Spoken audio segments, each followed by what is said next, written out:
Hey everybody, this is JMP on GT4. The day is here. It is September 4th, 2010. It's the first day of college football on a Saturday for the 2010 season. I'm excited to make this video. It's about A&M's first game against Stephen F. Austin. Hopefully this will be one of many good videos I'll be able to post for you guys and plead my case why I think A&M's going to win that game, or what the outcome I believe might be of that game. To start out, let's just talk a little bit about the two teams and some of their key playmakers.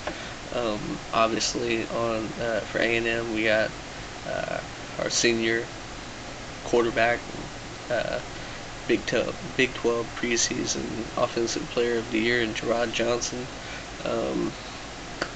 He had just under a 60% completion passing rate last year. He totaled 30 touchdowns passing. We move on to our running backs, and we are stacked at running back with Christian Michael and Cyrus the Virus Gray. Each of those guys, I think, is going to have a bang out year this year. And of course, as many of you know, Gerard Johnson, he's also a force to contend with his feet as well. He can definitely tuck the ball and run. And we move on to probably our deepest our deepest spot on the offense, and that's wide receiver.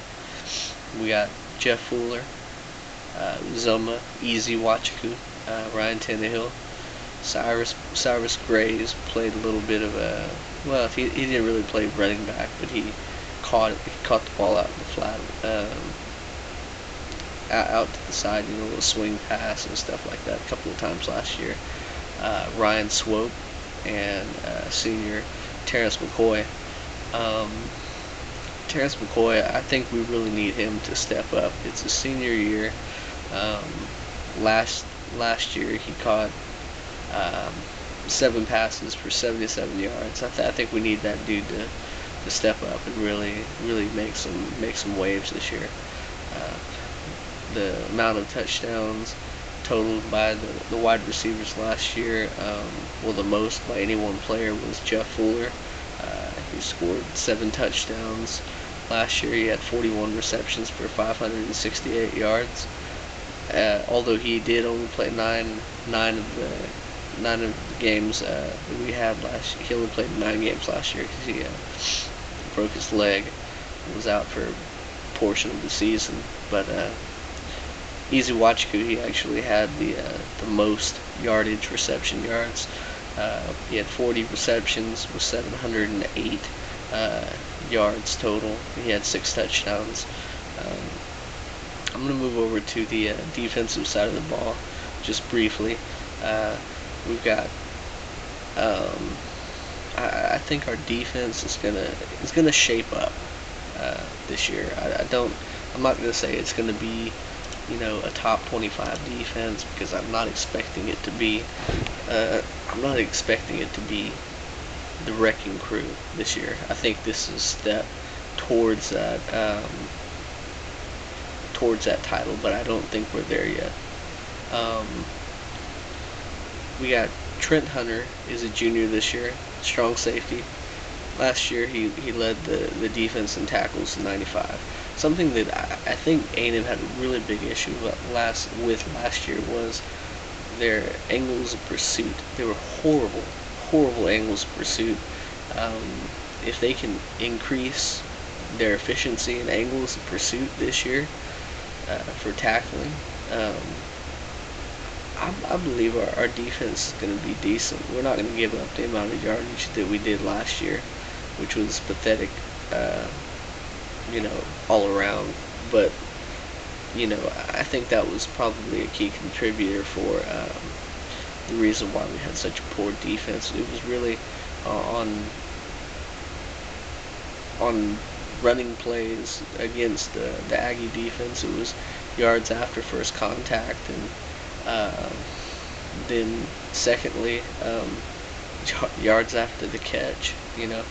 Pursuit angles were just horrible in my opinion. Um, Hopefully we can shore that up some, and we'll end up having a pretty decent year on defense. I think if we can have a top 60 defense, I'll say Tim DeRuyter did his job this year. Of course, it would be nice to be in a top 10 or a top 5 defense, but I just don't see that happening this year. I think we need to get some more recruits, maybe get another year under all these guys' belts. It looks like there's only 2 seniors on. Well, they were major playmakers for the Aggies last year, and one's going to be a huge loss. I take that back. Only one that was a huge contributor last year. That was Von Miller, the leading sack leader in the NCAA, with 17 sacks. But other than that, as far as the leading playmakers that we currently have, we got Trent Hunter, Garrick Williams, Kyle Mangan, Michael Hodges, Terrence Frederick, and Eddie Brown as a defensive tackle. Not to mention we got some other guys that have come in that I believe are going to make a difference. We got, I think Ben Bass plays on that side of the ball, and we have Tony Hurd. He's a freshman. He probably will see some time either at corner or safety this year. And I'm thinking he'll probably end up seeing some time this year. My biggest hope is that we have a guy who's going to be playing the joker position, which is the position that Von Miller plays. We have a guy by the name of Demontre Moore. This guy is stand up. He should be a major contributing factor from not only this year. I expect him to contribute this year, but I think that he can be probably as good as Vaughn. I mean, I honestly believe that. He can probably make as many waves as Vaughn did last year, and can probably do this year. So I expect a lot of stuff from Demontre Moore. Now I'm gonna kind of move on to the other side of the ball with the other side of the line from us, Stephen F. Austin. They got a senior quarterback in Jeremy Moses, 68 passing completion rate. He put up outstanding yardage, 4,124 yards last year. Put up 40 touchdowns in passing. The only issue that I really see with this is that he had an extremely large amount of interceptions. Gerard Johnson only had 8 last year. Jeremy Moses had 21 on the year. So maybe, I'm just going to preface this by saying that you can't compare, in a sense, you can't compare Stephen F. Austin to A&M. They're not on that same level. It can't be done. Like, they put up huge numbers, Stephen F. Austin did last year, but they put them up against teams such as, let me see if I can find it here, Western Illinois, North Dakota, McNeese State, Sam Houston State, Texas State, Nicholls State, Eastern Washington, Montana. I mean, you look at those guys. None of those teams. I'm looking at their schedule from last year. None of those teams were ranked in the top 25 ever, or ever close to being ranked in the top 25. Well, they wouldn't have been ranked in the top 25 because they're not a Division I school, but you get my point. They can't compare it to Division I schools that are ranked in the top 25. So more than likely I'm not saying that Stephen F. Austin isn't a good team. I'm not trying to take anything away from those guys.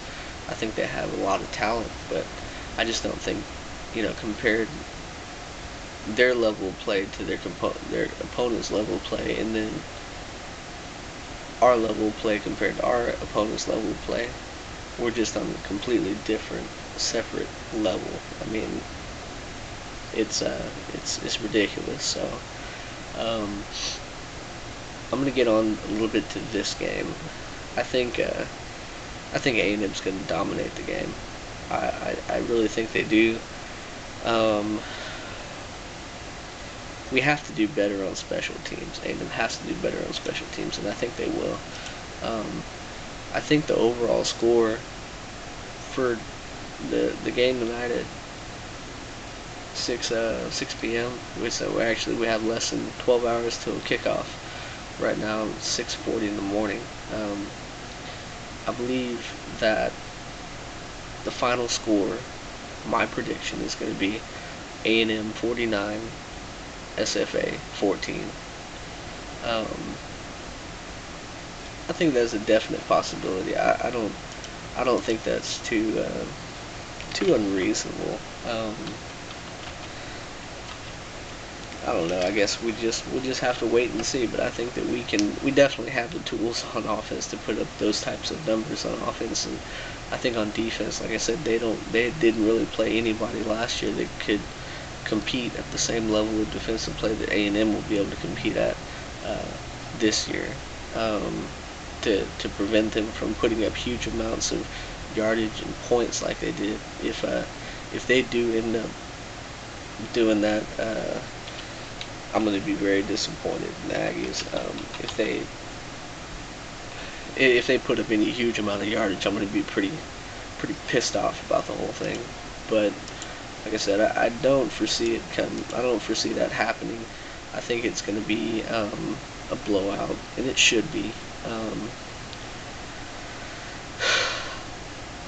I mean, we'll just we'll just have to wait and see what the game holds for us tonight. Um, like I said, A&M will win the game tonight at Kyle Field in College Station uh, with a score of 49-14. That's my prediction. Um, just go on a little bit to what I'm going to be doing next week. I'll